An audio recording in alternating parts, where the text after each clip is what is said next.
everybody, and welcome to this special episode of the Jedi Way. Here, brought to you by the fine folks here at the Outlaw Nation. That's me, and everybody here joining us here on the Outlaw Nation. I am John Rocha, also known as Rocha Fed around these parts. I'm very excited to be back with the whole crew back together again after a couple of weeks of not having our boy Kevin Smets with us. He is back here.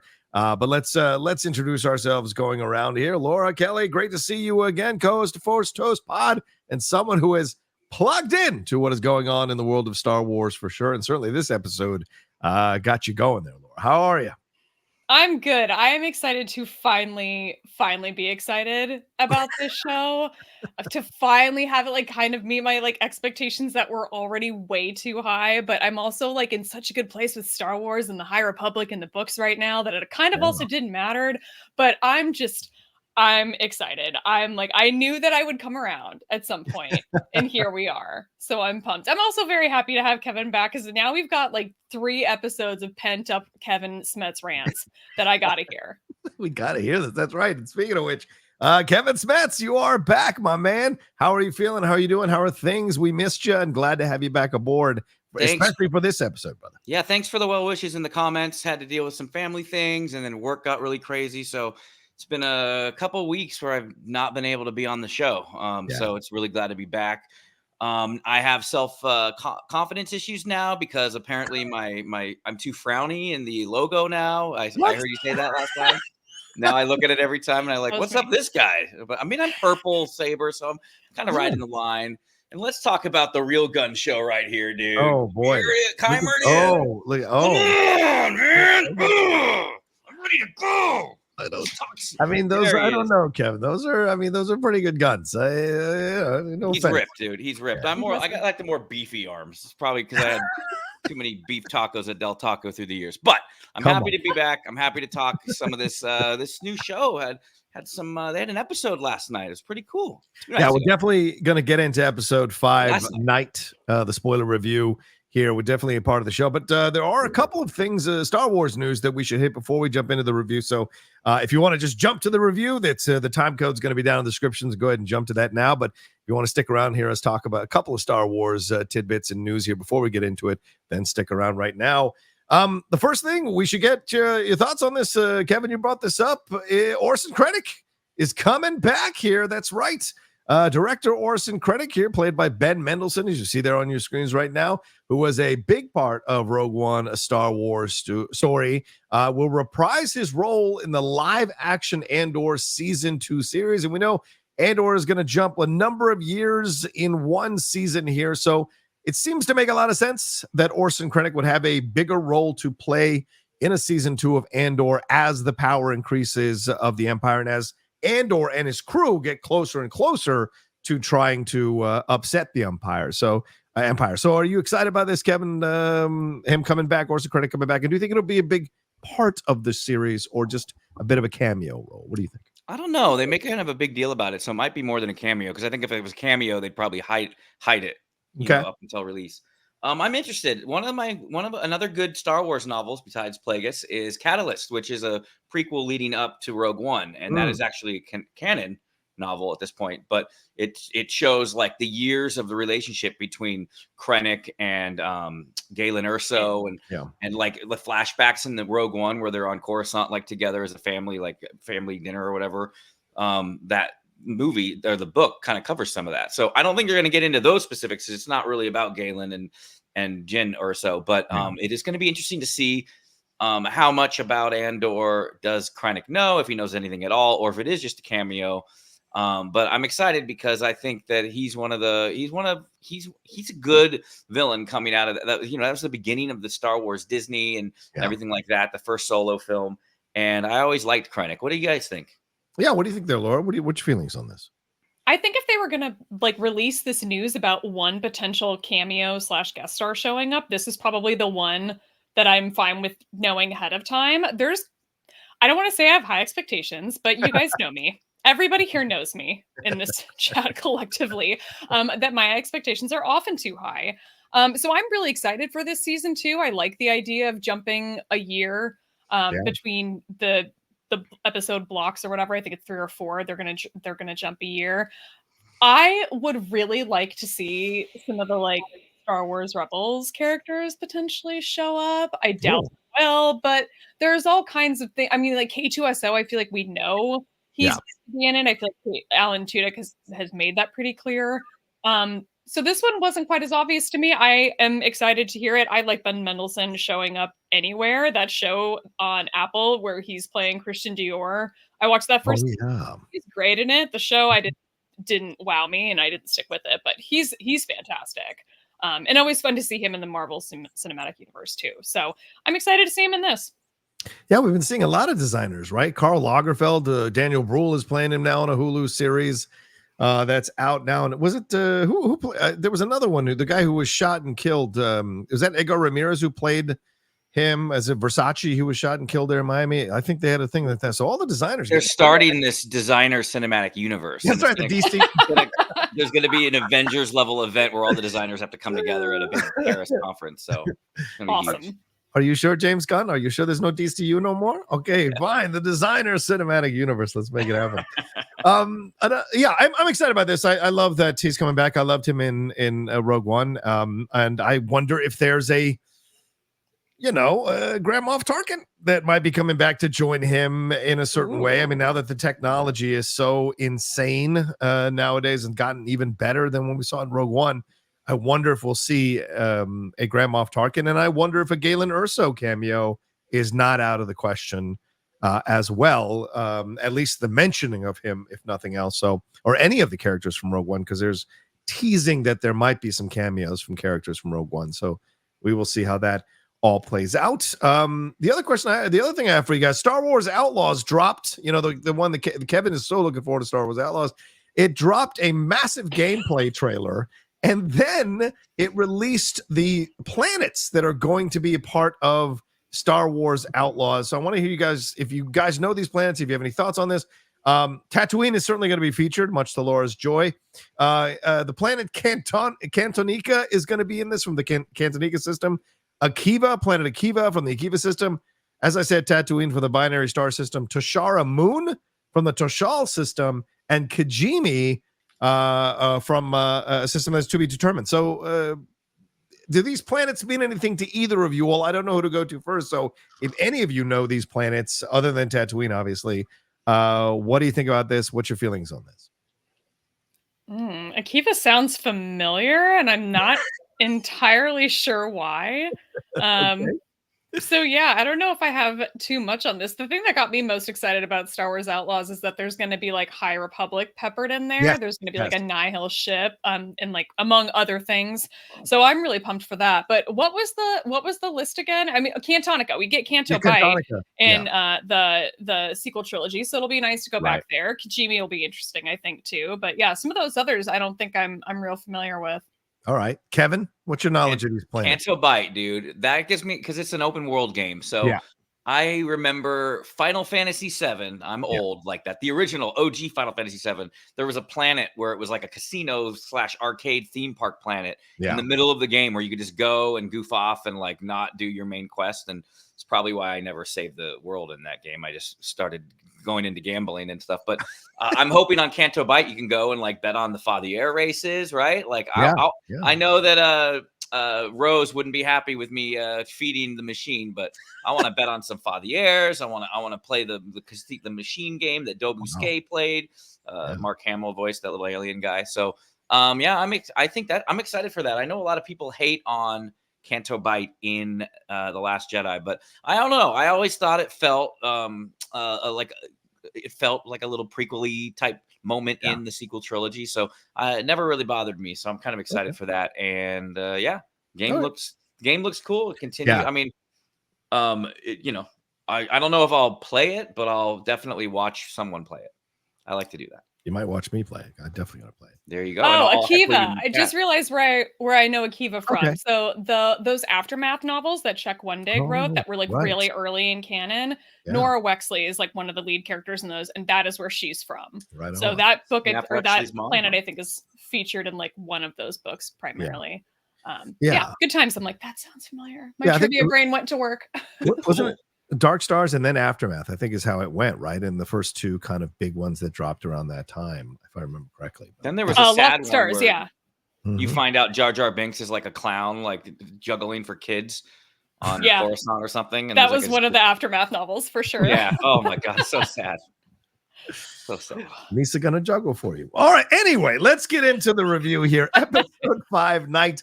This one directed by Alex Garcia Lopez, written by Cor Adana and Cameron Squires. I've said this a couple times already, but there's no better name for a Star Wars writer than Cor Adana. That is just an awesome name on so many levels. So, look, there's a lot to discuss within this particular episode. So I'm not going to go beat by beat. I'm just going to I'm going to present things and then hear what you guys have to say on it.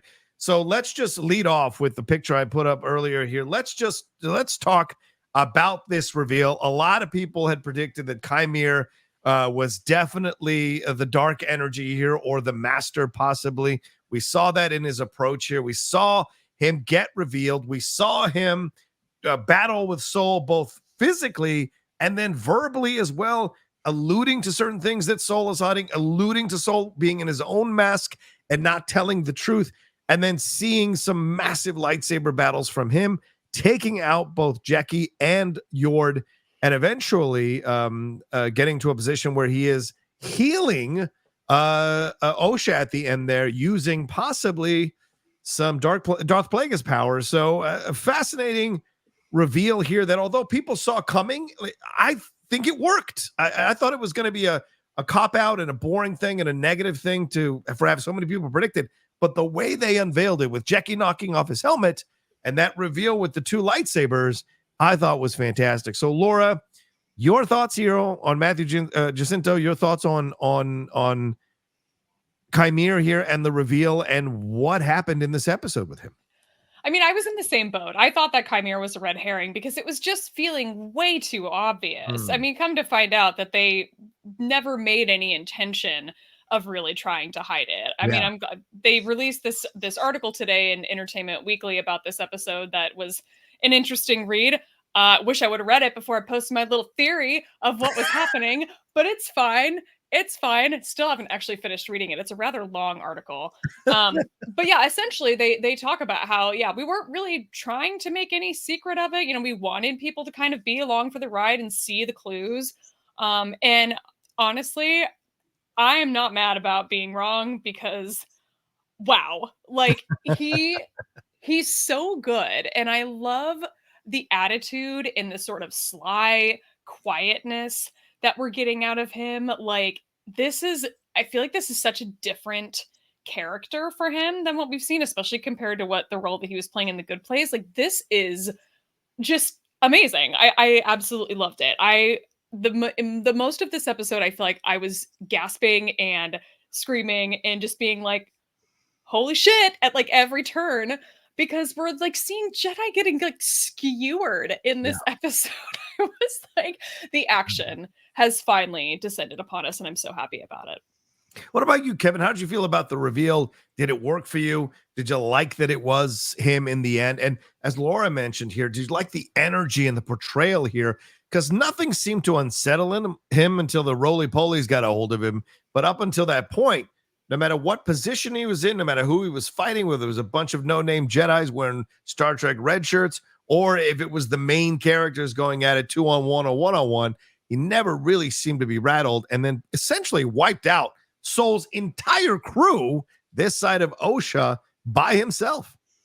Yeah, I think you can have something be predictable, and I remember calling it on the last episode I was on here. You know, I always like to call my W's here. They're not often, but I think when something's predictable, if they pull it off well, which this actor did, then nobody cares. And I don't think anybody's really complaining about that aspect. I think they're complaining more about the word Sith being thrown out there and other things. But as far as his performance and his workout ethics, apparently everybody is really happy with it.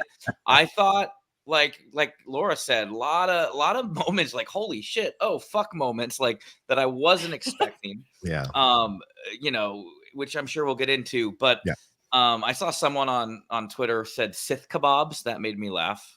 He did Sith kebabs with his sword. I will say, he was taken out by, they were moths, Grand Moth. He was taken out by a Grand Moth. Hey-o. Hey-o. Dad, you know when it's a dad joke, it's when they become a parent. Sorry. That's the last of that. I will say, and this is my big theory, and I don't know if I should save it for later. I think he's very talented in his swordsmanship and his force using and his techniques and his tools and his ruthlessness. And I love, like you say, his performance and just the way he's kind of creepy. It really is unsettling. Yeah. But I still think this is an opportunity to show just how badass the Sith are, is if by season's end, the fucking real deal Sith is like, you fucking poser, excuse my language, but I'm fired up right now. Yeah, clearly. You poser wearing a mask, running around saying you're a Sith. You ain't no Sith, and just get stomped out like nothing, like just snuffed out like nothing by either Tenebris or Plagueis to reveal that, yeah, this guy's a fanboy. This guy might be someone that's like worshiping, you know, like some of those, not to get too gross in real world, but, you know, the psychopaths and killers that like worship the former killers and serial killers. What if this guy is kind of like Kylo Ren, who, remember, Kylo Ren was obsessed with Darth Vader. He had his charred helmet, for God's sake, right? And you hear Kylo Ren's theme in the show. Yes. And I wanted to tweet about it right away, but like I'm also on the thing, and no offense to anyone who does this, but Mike Kalinowski, he makes this funny post about like, look, when you scroll and you do spoiler and then you scroll, it's a scrolling app. So when you're throwing up, I don't mind with text because you could avoid reading the text, but when you have like spoiler warning and you scroll and then it's just a picture of poor Jecki getting impaled, like, come on, guys. Like I would say wait like 24 hours, but I watched it live, so it didn't bother me, but I did understand. Yeah. But I wanted to tweet about it right away, this Kylo Ren thing. And it happens earlier in the episode and then at the very end, which a lot of people are like, well, maybe he's not a Sith, but he's a Ren. But he might just be, you know, he's the acolyte. He's the one that's fanboying over the Sith.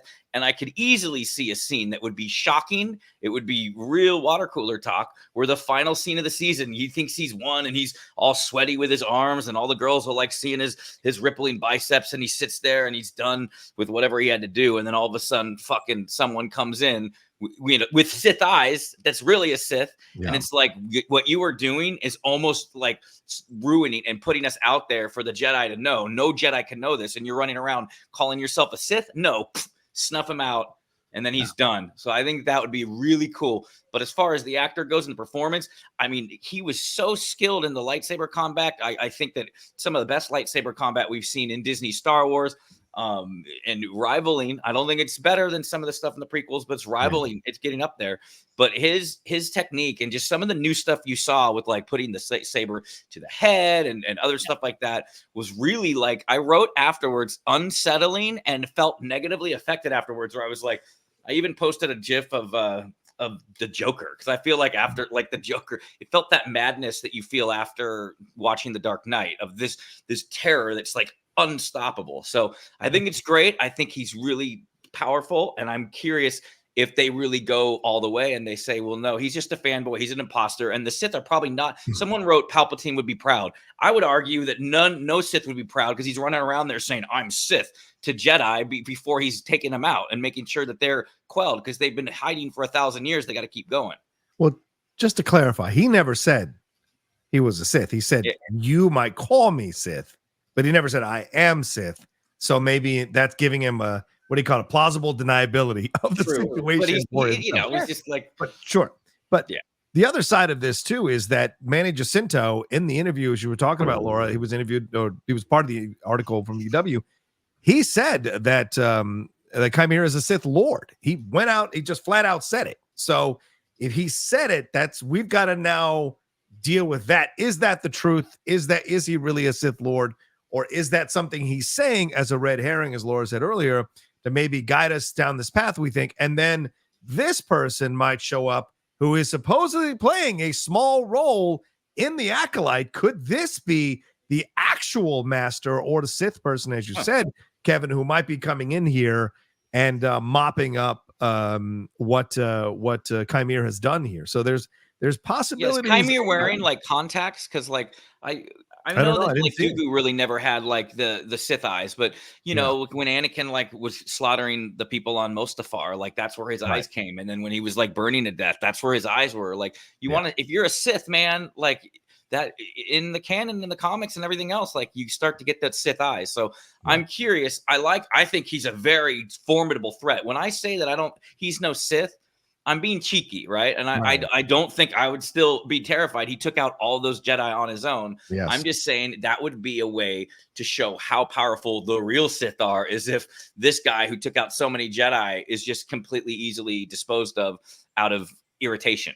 And to be fair, Soul had him beat. And if it wasn't for Osha, Soul would have taken him out. So, Laura, what do you think? Do you think, as Kevin has brought up here, since let's just divert into that, do you think, what do you think about him saying, you can call me Sith, or you all call me Sith, and then the possibility that he is possibly the apprentice and then looking for an acolyte, or and then there is a master? Do you think there is an overall master still to come here? Yeah, I think that there is. I don't think that he's the top of the pyramid here. Okay. I'm sure that he's reporting to someone. He also had to learn what he learned from someone. From a Jedi. And I think it's very plausible that that person is still alive. I think Manny Jacinto saying the word Sith Lord in this article is probably just an abbreviation of like, I mean, your alternative is to say like red saber wielding, dark side wielding force user. I'm like, it's just I would just take it as like a shortening of what this person could potentially be. I'm not reading that far into it. I also am not like I'm not getting bogged down in the language of whether they're using the word Sith or not, whether the Sith have been extinct for a millennium, whether it's getting retconned from I just don't care. Yeah. I don't care. It doesn't matter, honestly. Like it's fine if everybody just pumps the brake and chills out and just enjoys the show for what it is. Like that's an option and that's fine. But I have also been that person that gets wound up in canon, so I do kind of get where people are coming from, but I also think that they used very specific wording. Like him saying, but Jedi like you might call me ... Sith. That was very purposeful. I mean, they could have worded that anyway. So I don't know. But yeah, I've seen all these theories of this guy is identifying as a Sith and we think that they're extinct. And we've got an option here of covering up this whole massacre, essentially, that happened on Kofar. Yeah. Or we're killing off the few remaining survivors by the end of the season. Those are our two options. Yeah, I think the final shot is Kiaramundi like hitting delete on the file. It's a big delete button and just erasing that whole thing. I haven't been around for the last couple of weeks, so to address like the lore breaking and everything like that, like I understand where people are coming from when they do latch on to certain dates and times. Like that's important in a fandom like this. That's very important. Well, it's always subjective, right? Like you might ignore it, but another person really thinks it's important. And then something you think is important, they will ignore. So it's always subjective what people are upset about within the lore. Yeah. But I don't think anybody's doing it with malintent. You know what I mean? And I think that for things like Kiarimundi's birthday, like if anything, like he's getting so much love now, right? Like because of this controversy and like, you know, okay, in the Insider magazine and released in 99 or whatever, right? Like it gave him a birth date. If it's not, and I know people are more upset because they're worried about this secret that he will either know or not know or whatever. And I happen to think that no information is going to get to our Jedi Council. And so I think that line will be saved. So in the minutia of birthdays and stuff like that, like, yeah, I mean, I also see it's like, okay, Leslie knew she was going to get that like backlash probably was like, I'm going to plug the fucker in here. I don't care. Right. So I understand why some sides of the fandom would feel affronted by that. But I always just try to tell them like, look, let's see where it goes till the end of the season. Yes. Because maybe we're all going to be happy where it goes and that Kiarimundi has a lot more development with him. Right. So I just wanted to chime in on that because I hadn't been around for the last couple of weeks. So yeah, totally, bro. I mean, yeah, because a lot of people happy birthday. To quote Sean Sullivan, happy birthday, Kiadi. Because last week, a lot of people were done with the show. After that episode, there was a lot of people who were like done with the show. I thought that was the worst episode of the series. And then bang, an episode like this shows up and you're like back on board. As Laura said, even more invested now, or finally awake now to see what's going to happen in these next 3 episodes. We shall see. Laura, I got to go to you on this one next. We lost Jecki, Yord, we hardly knew ye, and these murders were brutal. Poor Yord, who was just this noble dude, steaming his robes. It took him 2 years to finally become a Jedi Knight. Jecki here training, as we saw her with the sticks last episode, and out here doing her thing, and they end up taking on Qimir, and it ends up badly for both of them, including Jecki, which is the brutal one. The triangle, which is maybe a callback to Brendok. There were triangles on that planet and whatever. So your thoughts on all of this, Laura? Can you warn us before you throw that? Oh, I'm sorry. It's a spoiler review. Oh my God, it's just awful to look at. First of all, I feel like I needed to give a standing ovation in my living room to no one, to Daphne Keene in this episode. I mean, my God, the saber dueling in this with the dual sabers, unmatched. I haven't seen anything like that except in animation, and to see it in live action like that was so amazing. Hayden did a pretty good job in episode 2 with it. He did. Briefly. He did. Yeah. And I think we see some decent stuff in Ahsoka, but I felt like this was just so turned up. It was amazing. So I really applaud her. I'm sad to see her go. I really kind of thought that maybe Yord is one of the, like, maybe a broken neck could be fixed. Maybe that's a force healing thing. I mean, I don't know. Ask Zod that question. Yeah, like the 3 holes in Jecki. I'm like, I don't think you can come back from that. Holy shit. So sorry. Someone did post an image of like what that the alien. I don't know if it was just being funny or humor, but someone like said, "No, don't worry about it," and it had like the lungs on the outside and the heart like on the bottom, so it would actually miss each point of the body. So, but the problem is Soul, and this is my issue with it. Soul didn't. I don't know if you're in that big a rush. Take the body with you back. This is like a child. He did look at her. You looked at her. He's like, all right, peace out. I'm getting back on the ship, dude. Put her on your shoulders. Yeah. Left all the bodies on the planet. True. Brutal. That was really tragic. We know that there's at least more footage of a wooded planet to come. Yes. We've seen Vernestra with the light whip out. So maybe she's coming to take the bodies back. But I'm like, I don't know, man. If she's on Kofar and she's there with her light whip out, and I have to assume that she's probably fighting the Sith, and we have to assume that there's either a cover up or people are dying. I'm like, wait a minute, is Vernestra gonna die in this? Are they really gonna do that in season 1? I don't know. Now I'm scared. But yeah, the bloodshed in this episode was something I did not expect. I did expect something big to happen because I think it was revealed at one point that Leslie Headland had been asked, what episode are people going to be talking about? And she's like, oh, 5. It's going to be 5, like without hesitation. So I knew that we were going to be getting something big in this. But yeah, this was really epic, and it was really cool to watch. I'm glad that we had a bunch of like sort of expendable characters, like a bunch of unnamed Jedi that we didn't know, because to see all of them dueling and all of them going down just added such an amazing like action and emotional punch that this series I really needed from this series, because it was really losing me. I was really like, this show is mediocre at best. It's not bad. It's not good. It's just fine up until now. But I'm fully on board now. I'm just like, I knew that I was going to be there eventually, and I'm glad that I'm there now. But yeah, this action, these sequences, I mean, if this is what they were talking about, where they were trying to rival the Phantom Menace and the Duel of the Fates, honestly, it's been a while since I've seen the movie, but I think mission accomplished, personally. I don't disagree with you. I thought there was so much. Well, because we know everybody involved here, right? With Maul, I don't know. We knew Maul, we knew Qui-Gon, we knew Obi-Wan, obviously. So it was fine. But something about this and the close quarters and the woods and like the environment, it's a different animal than a wide open space like they had in Phantom Menace. So for me, I applaud this lightsaber duel. I thought it was fantastic. The surprise of her jumping into 2 lightsabers. The surprise of her death, him using 2 lightsabers to kill her, in essence, turning her trick on her. And the Yord stuff was just devastating. I mean, like, because he got him the first time they met right on the leg, which affected how he was, trying to get Osha to the ship.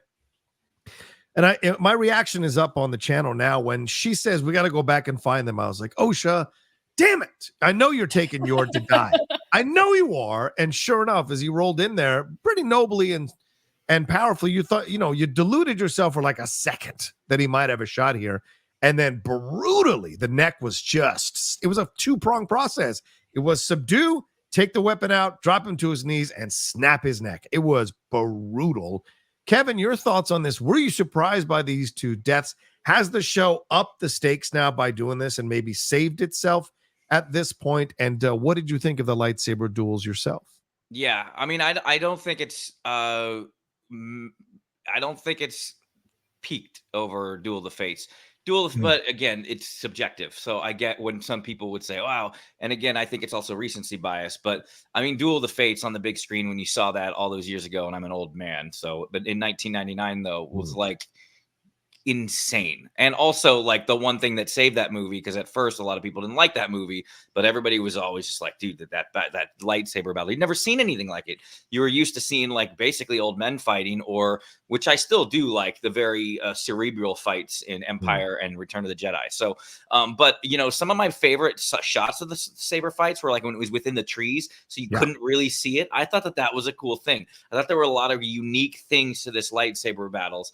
And it made me think, the director, Alex Garcia Lopez, and then there's an action director. I don't know what the name is. He was action. Someone posted his name on Twitter. He was responsible for the action scenes. It makes me think like when you see these people that you're like are beloved that are getting killed and stuff like that. And it's just a Sith who didn't know it. Yeah. Imagine like a Hayden Christensen Order 66 sequence where he's going through with that same kind of fight choreography and killing people that he's known for all of his life. Like that kind of power, right? Like, because you just see it and you're like, that's what he was doing. He was choking people and killing them and stabbing kids. You see it in brief flashes in the Kenobi show and obviously in the holo recordings in episode 3. But it made me think about what an Order 66 scene in this same vein, the brutality of it, right? There was a couple brutal kills that I would say that were definitely good. I just think that for me, the Phantom Menace, you're having the two Jedi fight the two Sith, and it's more or less a stalemate the whole time until they get separated, right? So it's like you have Maul taking on two Jedi who are like top of their game and being able to fight with the double-sided lightsaber. So, but this is up there. Like, this is, like I said, I think it's the best of the Disney Star Wars, 100%. And I look forward to seeing this lightsaber whip, how that's going to be. Like, that's going to be nuts and crazy. But as far as the deaths go, I did not see either of them coming. The snapping of the, like, I was like, okay, Yord's gonna live. Jecki was a surprise, right? Like, and that was the one where I have in my notes, oh fuck, I shouted that literally. Sorry for the kiddies out there, because you just see the 3-hole punch or whatever, and you're just like, oh man, dude, what? And then when he's like, oh, what's that? What was its name? Yeah, oh, was that its name? Oh, was that its name? Like, so like just. Like so evil, but like so perfect. Chef's kiss to that. And then Yord with the the neck snapping, like dude, whoa. Like that was another one was just kind of out of the blue, and it made me feel bad because I've never been on the Yord horde. I always thought he was kind of a tool bag, but like you don't want these, especially like when she says come back with me, and it's like, when he's doing that, he's probably going to his death. And there's other movies there's on the tip of my tongue right now where they're almost out of there, and then they're like, no, let's go back, we got to go back. And I remember on every horror movie ever, I think. Yeah, but I remember Bad Batch when Omega was saying, no, we got to go back and I was like, oh no, don't go with him. I was worried, and it didn't. That was actually surprisingly a super happy ending compared to this. So right. All in all, I think it's right up there. I'm not giving it the crown, but I understand why some people would. But I definitely am excited to see like the Venestra thing. Like maybe Venestra takes out Qimir, and then that's when the Sith comes in and takes her out, and then the secret's still safe, right? Because Soul will be long gone. I don't know. There's so many emotions with this episode. It was crazy, and it's cool, Laura, that it like brought you around on it. For me, I've also been very like not meh, but like above meh, right? Like, oh, it's good, but like I haven't like I'm like some of the stuff with the music, which I talked about in episodes 1 and 2, didn't really go away in 3 and 4. Like the themes and the soundtrack is fantastic, by the way, in a vacuum. But I'm just like, maybe he's not a Sith because we haven't heard the Sith theme, right? But we did hear Kylo Ren's theme. Yeah. And I want to hear from you guys what you think about hearing Kylo Ren's theme. Is that deliberate? Kylo Ren was never a Sith either, right? He was trying to be. So what do you think? I mean, yeah. Laura, what do you think of this? I was going to bring up this picture here that someone dropped on Twitter that said, like, you need a teacher. I want a pupil. There's connections here. A lot of people, people think the helmet's very reminiscent. I see a lot of people speculating he might be the first of the Knights of Ren. I don't know. Laura, do you think this is another red herring? Do you think we'll see Qimir getting dismembered and like killed? And this has all been another red herring, just like we had with Jecki and Yord? I don't know. I'm like, Michael Abels is a very like proficient composer. If he wanted a dark side theme or wanted a Qimir theme, he could have written one. Like there was nothing, or maybe there was something stopping him. But I mean, he's creative enough to have written a new one. But of all of the themes he could have pulled from the different like antagonists that we've faced in Star Wars, he chose that one specifically, and that is just fascinating to me. So I am eager to go back and reread the Rise of Kylo Ren comic series and see where the Ren and because the Ren is like the original dude, I think. Yeah. And I don't know. I want to go back and read it because I'm just like, is there anything that kind of relates or we can kind of see any connection here? Because it was interesting. It was just an interesting choice, and it was a very obvious one. I would think even people who hadn't watched the sequel trilogy movies in a long time would be like, oh, that's familiar. But maybe I'm wrong. I don't know. It stood out to me right away. That was an interesting choice. I don't know. Yeah. Kevin, do you have any theories? Yeah, I mean, especially because like I've been the biggest one of saying like you got to play like the Force theme in the Jedi Temple and stuff, and there hasn't been that. So this is very deliberate. Like one of the only themes revisited. We had like the Jedi mystery theme in one of the first episodes that was like an homage to that. But like this was like the first of any theme from the saga that was like reutilized. There was no Force theme yet. No, and obviously there's some things that's just before its time. You're never going to hear the Empire theme there, but the Sith theme, obviously, whether it's the humming thing from the Plagueis the Wise story, or like the Emperor's theme, which some people, because you hear that theme in the games and stuff when it's like for dark side presence. So I'm going to be very curious to see where this goes. That is very deliberate. Yeah. You know what I mean? And what does that mean for this character? It's going to be interesting because that is a very deliberate use of that theme. So let's stay on Qimir, because let's ask the question here, and I'll go back to you, Kevin. What do you think his overall plan here is? What do you think his goal is here? Because he went at Sol. He called Sol out when Sol attacked him from behind when he was holding force choking May and said, "Oh, you violated your code." Osha's the one that stops Sol from killing Qimir, which I think was a huge cop-out story-wise in the show itself. It really bothered me. But overall, what is his plan here? Is he using May to get to Osha? Is May just a stepping stone to get to Osha? Does he want them both? What is the end result here? Because he does heal Osha at the end of the show. So what do you think his plan was all along, and why is he trying to expose Sol? Was he there on Brendok? Did Coral make a deal with him to try to undercut the Jedi? It all went wrong, but he was the one who saw what Sol did, which is why he says to him, "You're hiding behind a mask as well." And Sol almost tells Osha what happened yet again, which I think is a bit of they're dragging that out way too much. Let's get to it. But what's your feeling on this? What do you think his overall goal is here by the end of the episode? I feel like next episode will be another flashback episode. I think like when you have all these deaths and stuff, and we're going to hang on it for another week, and we're going to get more answers. As far as what his overall plan is, like he says it, he's like he wants an acolyte. He wants a student, a pupil. In the Plagueis novel, Palpatine was trying to get Maul. He wanted Maul under him as basically his acolyte. He was training Maul himself, and he wasn't actively in the novel. Like, and I know it's not canon anymore, but he wasn't actively trying to overthrow Plagueis the whole time. Like he was a willing servant under Plagueis. So I think that the rule of two is all that, they kind of stretch it a little bit and be like, okay, but I'm going to have this assassin on the side just in case. And so if he is under someone, then I think he's just trying to get another acolyte. And maybe he senses the sister's more powerful because she has that darkness within her, but also she was trained as a Jedi, or, the only other thing is, like I said, he wants an acolyte. He's a fanboy of the Sith. He knows the Sith code. he has the old magazines covering the Sith, so he's like, I want to be one of the Sith, right? And so he just figures, I want an acolyte, I want an apprentice, and it's not going to matter. He's not on any line. There's no Tenebris involved with him or Plagueis, and they're gonna snuff him out later anyway. But not to sound like a broken record, but I do not know what the plan is. Like with Soul too, someone said, like, how does he not smell the charred hair?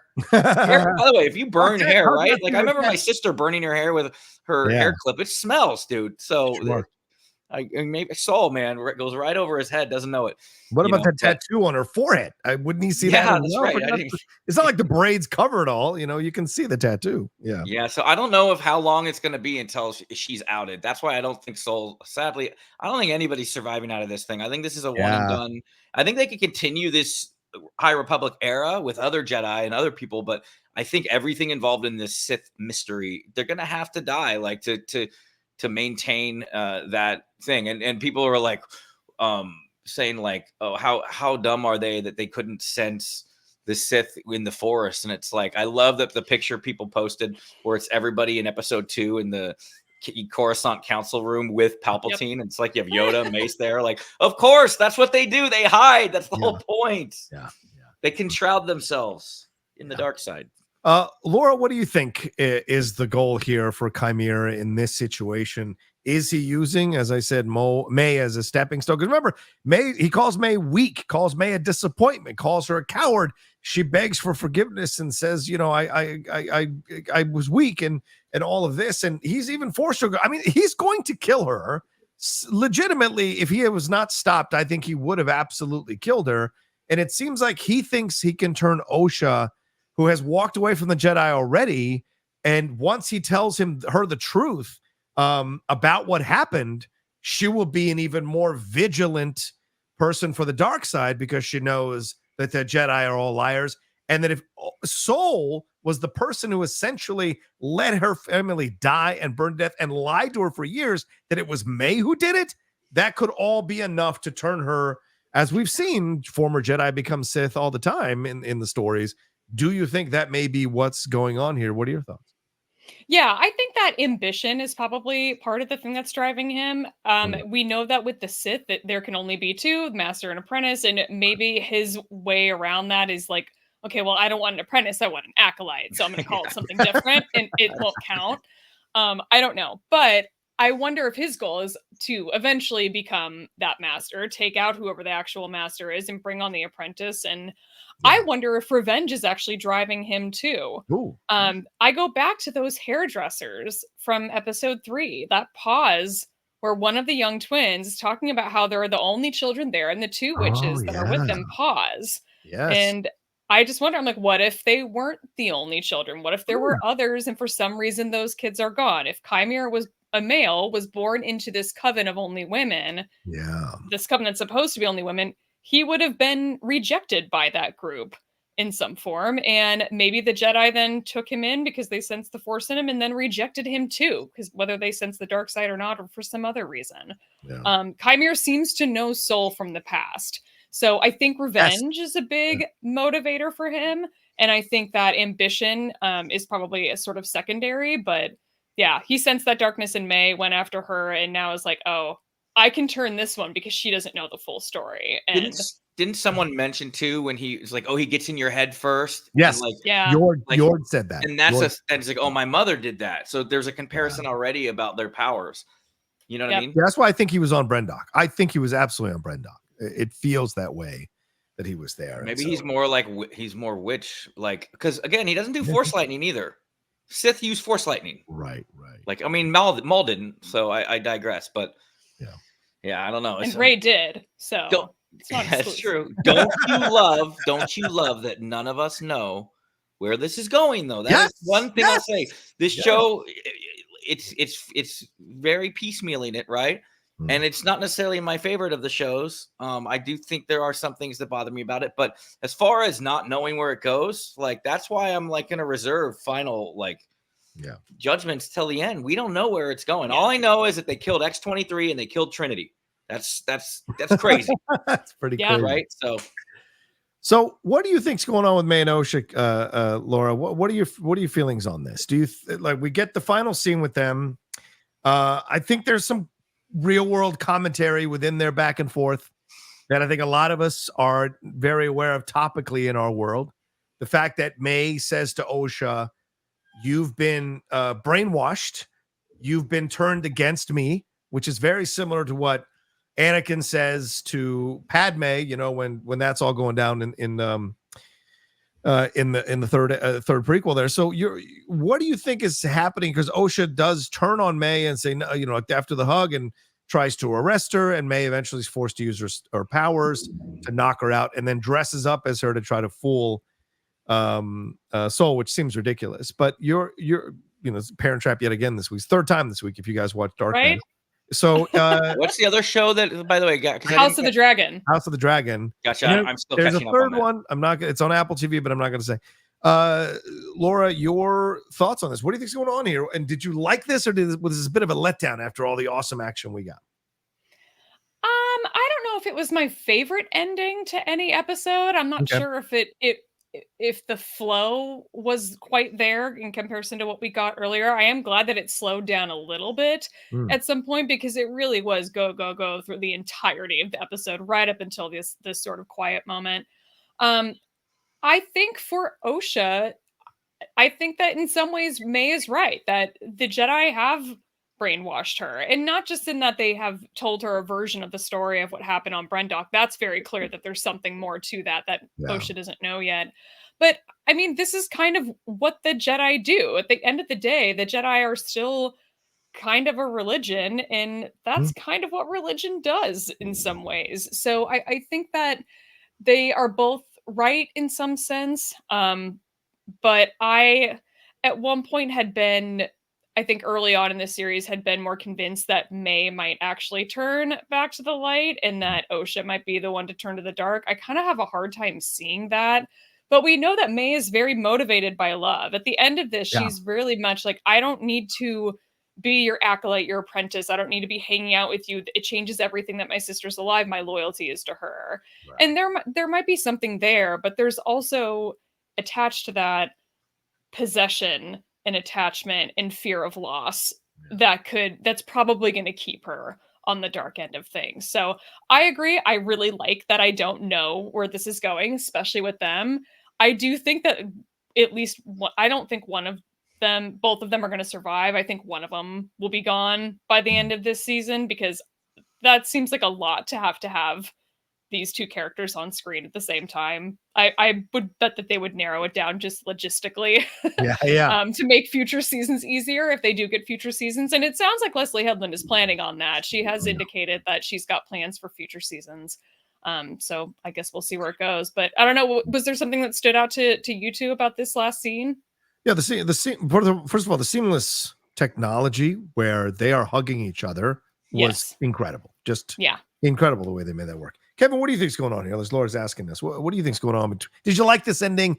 Did it feel? Because Michael said on the Geek Buddies review, he said, like, I don't know what either of these two's motivations are. Like, it just the character is not as concrete as you need it to be for either one of these, and so it isn't 100% landing. What do you think about this ending? Do you feel the same way, or do you think there is more here? She kind of flip-flopped pretty quickly, changing her mind. But family's complicated. Like, if anybody has family or issues, like, I get it, right? And like, you find out your sister's alive, and so then you're like, let's go off. I mean, she pleads, and there's not crocodile tears there. There's legit tears, because I kept saying, like, is she trying to like seduce her right now to like come to her side, dark side and stuff?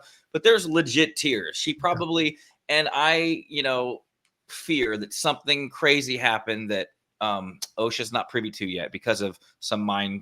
Look, Leslie likes KOTOR, so she's all about that mind wipe stuff. So if something was changed and she doesn't know about it, and May did, and that's what caused May to go on this 16-year run of like hate and vengeance, we're going to find out. So again, I don't know where it's going. I did think that she kind of flipped a little too soon. Like, okay, now I'm just going to force push you and leave you out here for dead. Like, that's still family. And I think she maybe would have tried harder to kind of keep her. But again, there's runtime issues involved. So I can't complain about it too much until I see where it ends. Again, this is one of those cool things where none of us know where it's going. We know that nothing. We just know that none of these people live in the Phantom Menace, right? Except for Ki-Adi-Mundi.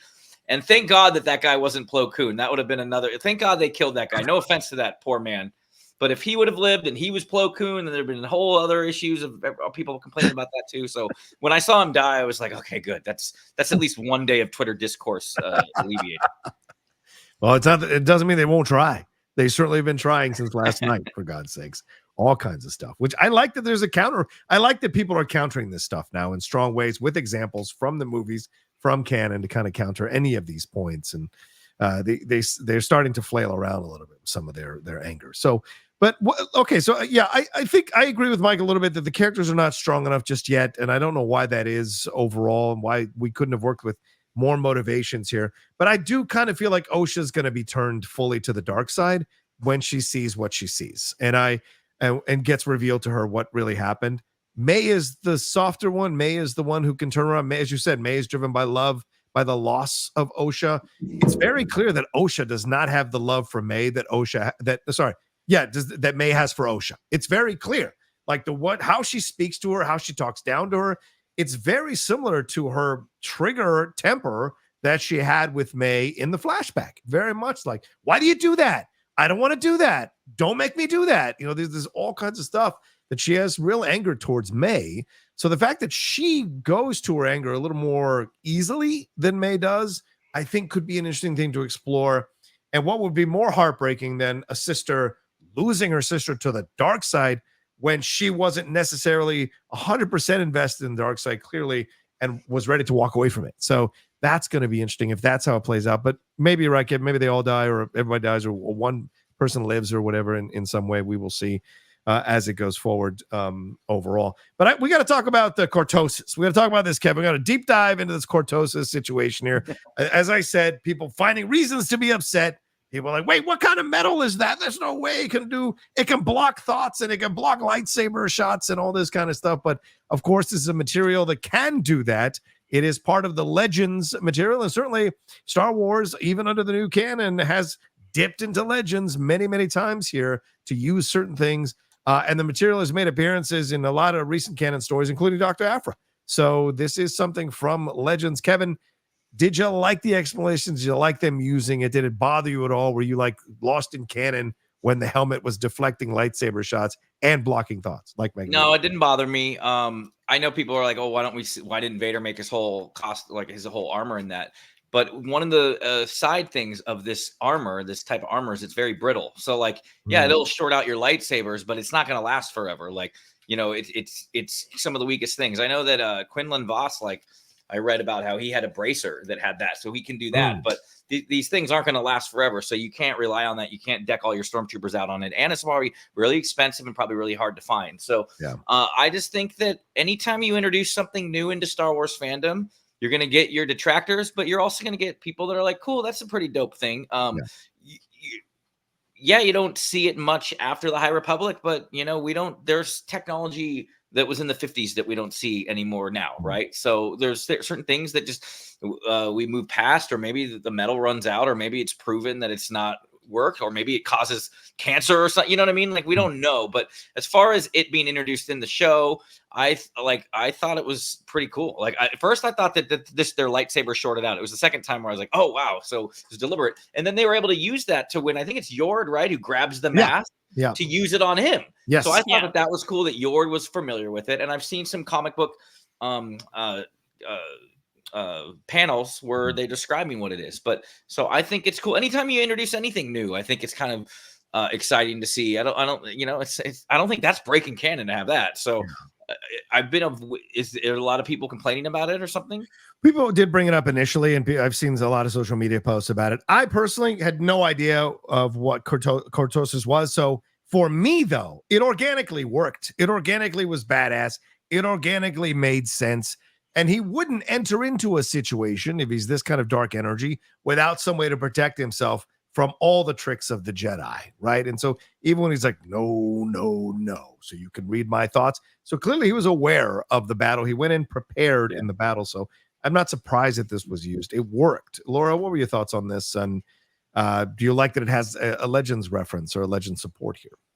Well, at first I thought it was Beskar because I didn't know what was happening here. I was very confused that the sabers were getting destroyed mid-duel, but then all of a sudden they were back on.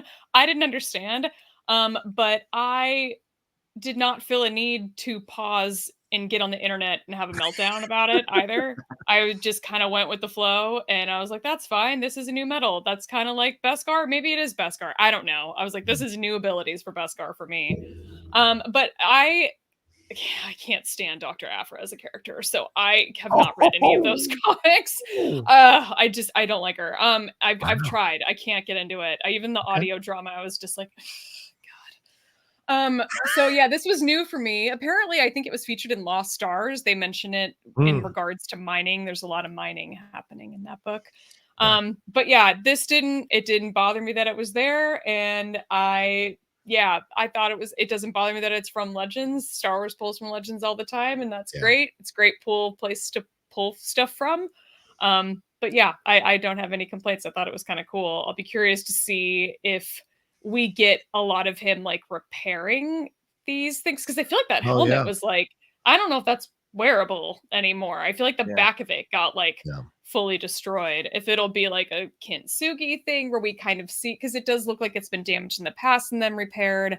Might be interesting to see some of that, but also would that just be a repeat of sequel trilogy with Kylo Ren? I don't know, but I didn't have a problem with it.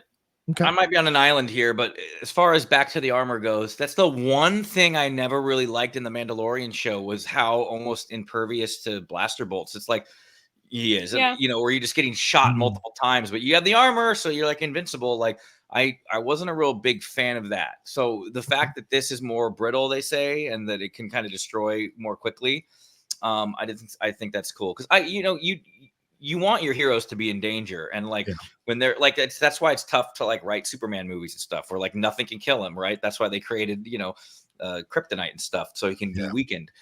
When Mandalorian's going in there and just getting shot 50,000 times in the corridor by blasters, you're like, well, like anybody could wear that tank armor and just kind of run down there. And so I know that's probably not a popular opinion. I still think the armor is cool and that it should be able to deflect to a certain point. But I think eventually it should be like shields. Like, oh, my shields are down to 50%. Like in the Falcon and stuff like that. So that's why I think that this armor isn't the worst thing in the world, because it seems like it's brittle and it's not something that just would make you unstoppable always. Because you think Vader would be onto that. One last question here. I have, and Kevin, I'll swing back to you on this one. What are your thoughts on the references, the constant references throughout this season to the Jedi taking children? Qimir makes a reference to it again in this show when Sol berates him for having killed Jecki, saying she's a child, and he said, "You brought her here."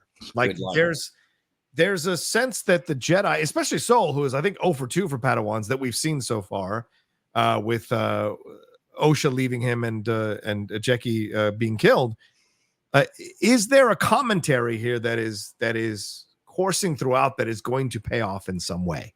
I wasn't part of the show discussing the flashback episode, but I thought I kind of agreed with the witches. Like we should be able to raise them how we are. Like these Jedi are coming, just like take them. And I get why. Like if you think of it more in terms that a child that has the Force is almost like a weapon of mass destruction, and that if they don't get a handle on it, that it can become a very dangerous situation.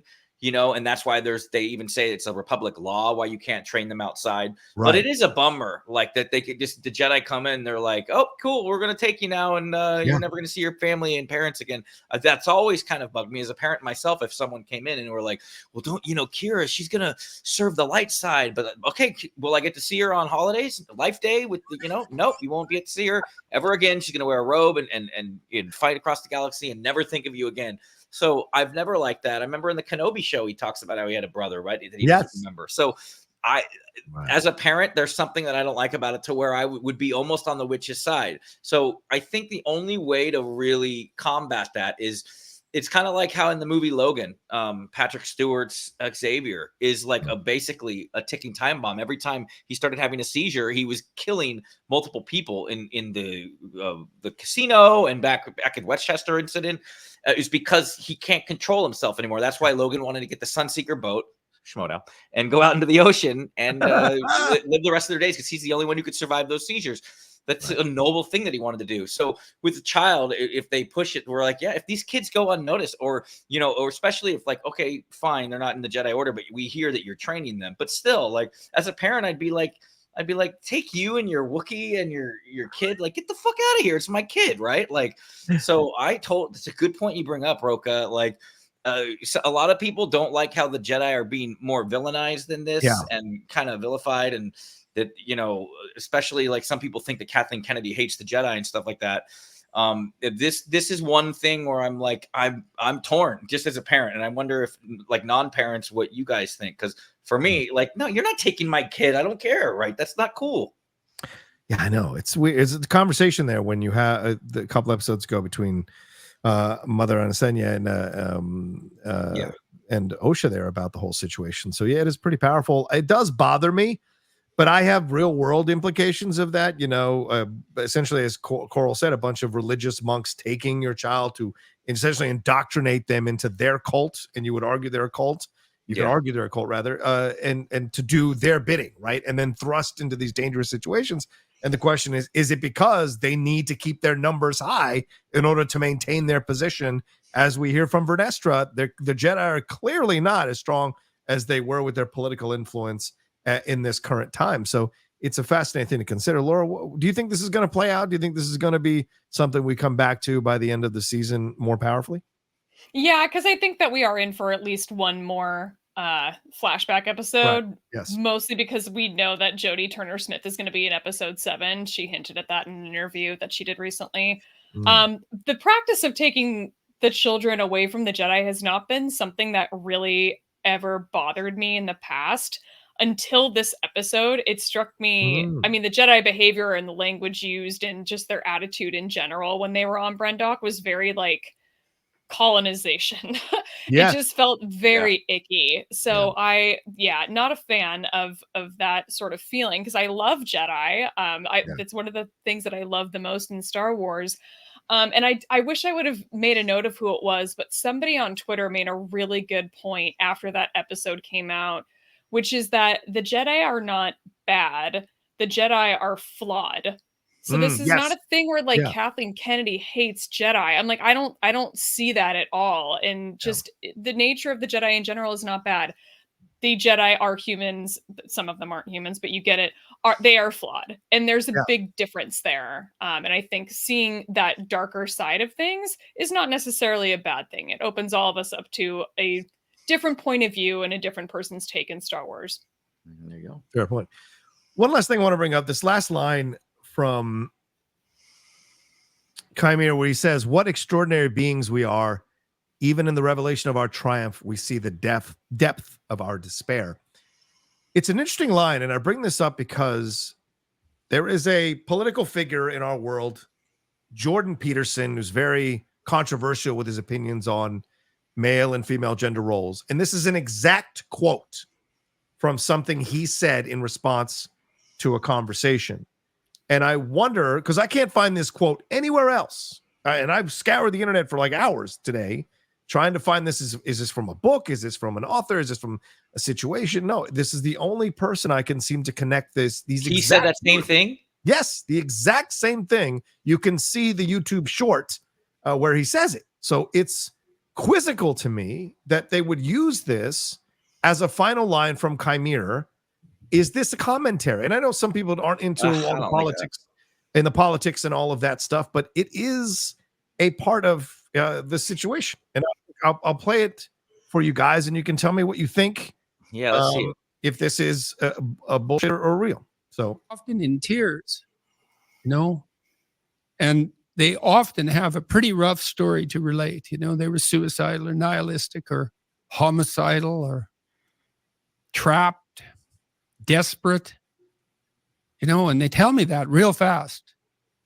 And then they say, I've overcome that to a large degree, and thank you for that. And you think, well, that's really something to have that happen over and over. In some ways, you might think, well, how could anything better possibly happen to you than to have people come up to you all over the world, strangers, and open themselves up like that, like they're old friends so quickly. But at the same time, it's an awful thing, because you see, even in the revelation of their triumph, the initial depth of their despair. So you see that is a interesting line. That's the last line that he says there.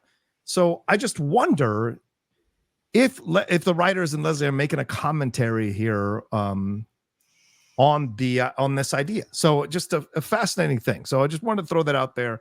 I don't know if you guys are aware of it or anything like that. So it just sent me down a loop as a person who's aware of this kind of stuff in a political sense. So Kevin, anything, or Laura, anything? I first didn't like that at all. I'll let Laura speak on it, but I didn't like that at all before you played the clip. But the clip, that does sound like that might be one of those general like quotes about like, look, the revelation of their triumph, they're winning, but sometimes when you win, you lose. Like, so that might be more kind of that line is word for word though. That's the thing that's quizzical to me. But yeah, I hear you. Laura, any thoughts on that? Not without more context. Yeah, okay. I don't know. I don't know if I have much to say on it, but that is fascinating, actually. So I don't blame you for going down a rabbit hole on that. I'll be curious to maybe go down my own and try and... in my KOTOR movies, I repurposed a couple famous like quotes from generals during the Civil War, because there's like a war scene, and like General Lee one time said, war, if not basically something to the effect of like, war, if not for it being so brutal, is fun, right? And it was like this famous quote he said, and I had one of the generals in the KOTOR things say that too. So repurposing it like that, like I didn't have any my KOTOR movies aren't pro Southern, you know what I mean? So right. It might have just been like, oh, that's a badass line, I want to use it. I can't. No, I mean, Qimir is clearly a villain. So I wonder what the connotation is. If it isn't, then clearly I'm way off base and whatever. But I encourage anybody else to go down the wormhole and see if they can find this connection. I don't think anybody else found that. Yeah. All right. Well, there you go. That's our spoiler review. Anything we want to say? Anything final words? What's your predictions coming up here, Laura? Let's go with you. Final words and predictions here.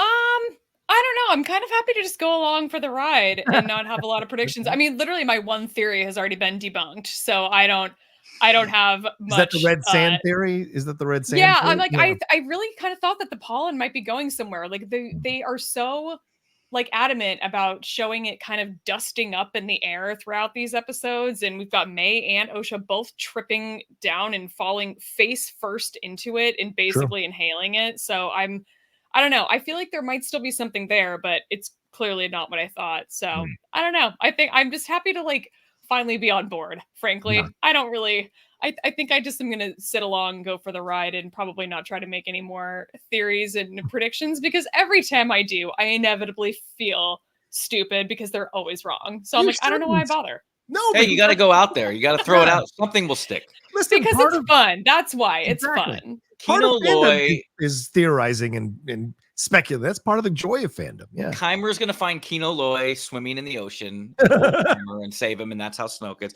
The quote, by the way, is "It is well that war is so terrible. Otherwise, we should grow too fond of it." Yeah, that's a great quote. That's a famous quote, and I reused it in a Star Wars Machinima movie. So, without any, just like, oh, that's a badass line. I'm going to steal it.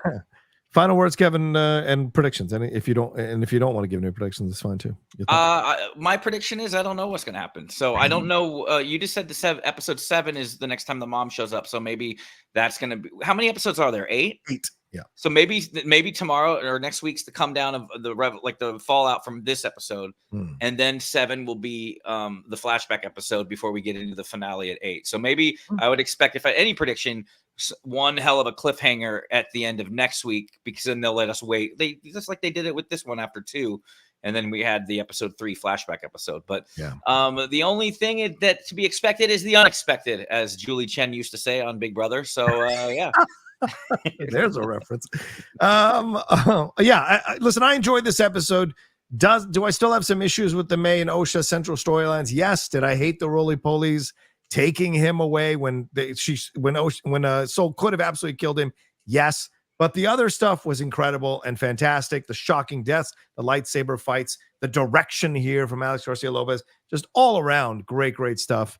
And this is, as Laura said, this is how you get people back on board who maybe were on the fence or not feeling it. Because I know if I get a text with all capital letters from Laura Kelly, that tells me she's into a show. So I knew in that moment I had other plans last night because I was going to wait to watch this morning. And when Laura texted me, I was like, damn it. And then I saw other people commenting on it. I was like, honey, I can't watch Mom tonight. I got to jump in and watch this thing. So that's what I did. And so, so my reaction is up there for people to watch because I legitimately had to jump on if Laura said it got her hooked. So, but hopefully we got you hooked into our show and you've enjoyed our conversation, our spoiler review and of this episode and our conversation about other Star Wars stories at the top of the show. We hope you enjoyed it as well. And thanks to these two wonderful people for always joining me on this journey of Star Wars. It's always a lot of fun. Kevin, you're back on board this week. Thank you for coming back, my friend, after a tough 2 weeks. Please let people know where they can find you and where everything you got going on, brother man. Yeah, at Kev Smets on Twitter and on YouTube, Smash City Studios. We released another soundtrack preview from our upcoming Convergence movie. That is our KOTOR. I've been doing KOTOR Machinima since 2004 now, 2005. So long time. That's a world that I love to dabble in, and I think I'll probably joke that I'll probably be doing it until I'm in my 80s. So it's fun. I love Revan as a character. I think it's cool that Leslie Headland is a big fan of the KOTOR movies, said she even wants to bring some of it to live action. Yes, she loves Kriya. I wouldn't be surprised if next season we get a couple Kriya or Revan shout outs. Right. So other than that, it's great to see you guys too. I did miss you. Every time I have to cancel, sometimes on the last minute, it always kills me. So hopefully get back to a little bit of normalcy here. And because I love talking shop with you guys. Thank you, Kevin. Laura Kelly, another fun show. Please let people know where they can find you and your insights on all this stuff, which is so valuable. Yeah, come find me on Twitter. I am at @shutup_Laura, and I will often be tweeting immediate reactions right after these episodes air because I just literally cannot help myself. And I'm having a lot of fun with it. It becomes a lot more fun when I actually enjoy the episodes, which I have been, or at least I did this week. Yeah. You can find me there. The show that I host with my friend Alice, where we drink wine and talk about Star Wars, is Force Toast, a Star Wars happy hour. You can find that on Twitter at Force Toast Pod. And I just want to say that in general, Twitter can be a really horrendous place. And it gets more dysfunctional the longer Elon Musk owns it. But I also have a lot of love for Star Wars Twitter because that's where I found my people and my place and my community of like-minded people when I first got into Star Wars. And the Star Wars community just this past week has taken a lot of steps to take back the space and return it to the interactive and positive place that it once was. It had gotten pretty dark with the first 4 episodes of the Acolyte and the negative reaction to it before episode 5 came out. And it was a dark place before that too, but I think it's a little bit brighter now, and that makes me happy. So come find me there. That's where I try to keep things happy, is on Twitter at @shutup_Laura. Absolutely, because I know this. My invitation to the funeral of Star Wars got canceled, so that asinine event is not happening. So clearly, Star Wars is still around, still kicking, and still with blood pumping. So, there you go. Thank you all so much for joining us. You can find me at The Rocha Says on Twitter, Instagram, and TikTok. Please remember to subscribe to the channel down below. Hit that subscribe button, hit that bell button. These reviews are happening every week for the Acolytes. You don't want to miss it, with the great insight from Kevin and Laura for sure. Please make sure you subscribe. Leave your comments down below. Keep them civil. Don't be toxic. I will delete your comment, so you'll waste an hour editing, re-editing, editing again, and to make sure you get the right jibe in, just for me to read it real quick and delete it. Don't waste your time. Be fair, be logical, be fun. It's okay to be argumentative, just be respectful. We appreciate your comments down below as well. All right, let's get on out of here. Sorry, we had a supersized episode, but there was a lot to talk about in this 30-minute episode of The Acolyte. Laura, what do we have to tell them before we roll on out of here? Always remember, your focus determines your reality.